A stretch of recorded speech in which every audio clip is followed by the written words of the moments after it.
কিন্তু আর এখন ঈদের কেনাকাটার থেকে আমার যেটা মনে হয় আমার দিতে খুব ভালো লাগে সবসময়, এখন আরো বেশি ভালো লাগে।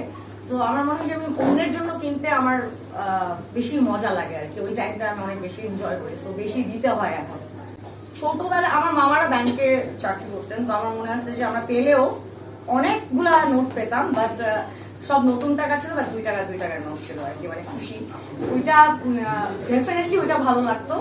আর এখনো আই স্টিল যেটা করি, আমি সকালে উঠেই আমি আমার যে আমাদের যে সিস্টেমটা ছিল, গোসল করে ফার্স্টে আব্বা মানে নামাজে যাওয়ার আগে আমরা শাওয়ার নিয়ে নতুন জামা পরে আব্বাকে সালাম করি, তখন আব্বা সালামি দেয়, 500 টাকাই দেয়, ছোটবেলা দিচ্ছে এখনো 500 টাকাই পাই। সো ইটস লাইক ডেফিনেটলি দেওয়া হয়।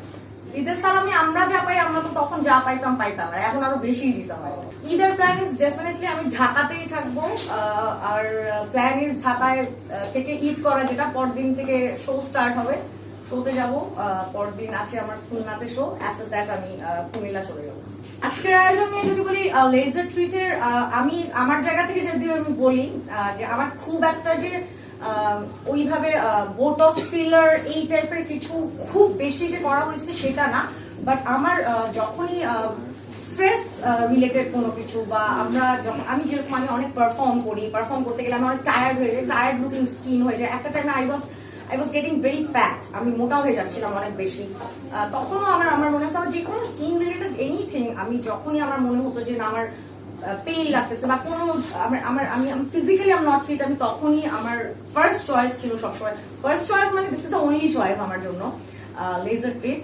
আর শামীম ভাইয়ের সাথে আমি বলবো যে আমি একদম যখন থেকে প্রথম থেকে when I started my career, তখন আমার ওনার কাছে আমার সৌন্দর্যের কারণে না অন্য কোনো একটা স্কিন প্রবলেম নিয়ে আমি আসছিলাম, ইভেন আমার আব্বার স্কিন প্রবলেম নিয়েও আমার শামীম ভাইয়ের কাছে আসা হয়েছে। উনি এত সুন্দর করে ওনার ট্রিটমেন্ট ইজ এরকম থাকে না, আমরা ডাক্তারদের কাছে বা যে কোনো প্রতিষ্ঠান, মানে আমরা যদি বলি চিকিৎসা প্রতিষ্ঠানে গেলে ট্রাস্টটা ইজ মেইন থিং। আমি কি আমার ডাক্তারকে বা আমার প্রতিষ্ঠানকে আমি ট্রাস্ট করতেছি কিনা, দিস ইজ আমি ওই জায়গা থেকে বলবো যে laser treat is one of the hospital, তো এটা বলবো না, এটা আমি ক্লিনিক বলছি ওভাবে করে।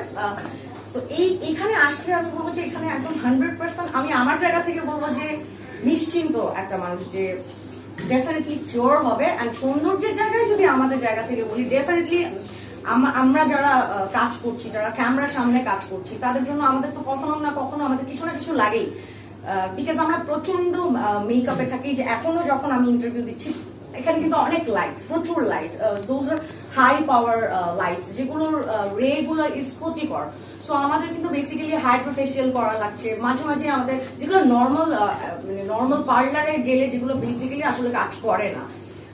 যদি আমরা এটাকে কি বলবো, মেডিকেলি যে ট্রিটমেন্ট গুলো আছে সেগুলো আসলে প্রপার ওয়েতে নেওয়ার জন্যই কিন্তু আমরা ডার্মাটোলজিস্টের কাছে আসি। সো আমি ডেফিনেটলি আমি সবাইকে বলবো যে মানে বুঝে যাতে সবাই আসে, এবং অবভিয়াসলি ক্লিনিক গুলোতে যে ধরনের ক্লিনিক গুলো আছে, আমি বলবো যে পার্লারে না গিয়ে অবভিয়াসলি ডক্টরের পরামর্শ নিতে। অন দ্যাট কেস অবভিয়াসলি আমি আমার জায়গা থেকে বলবো যে laser treat is the best.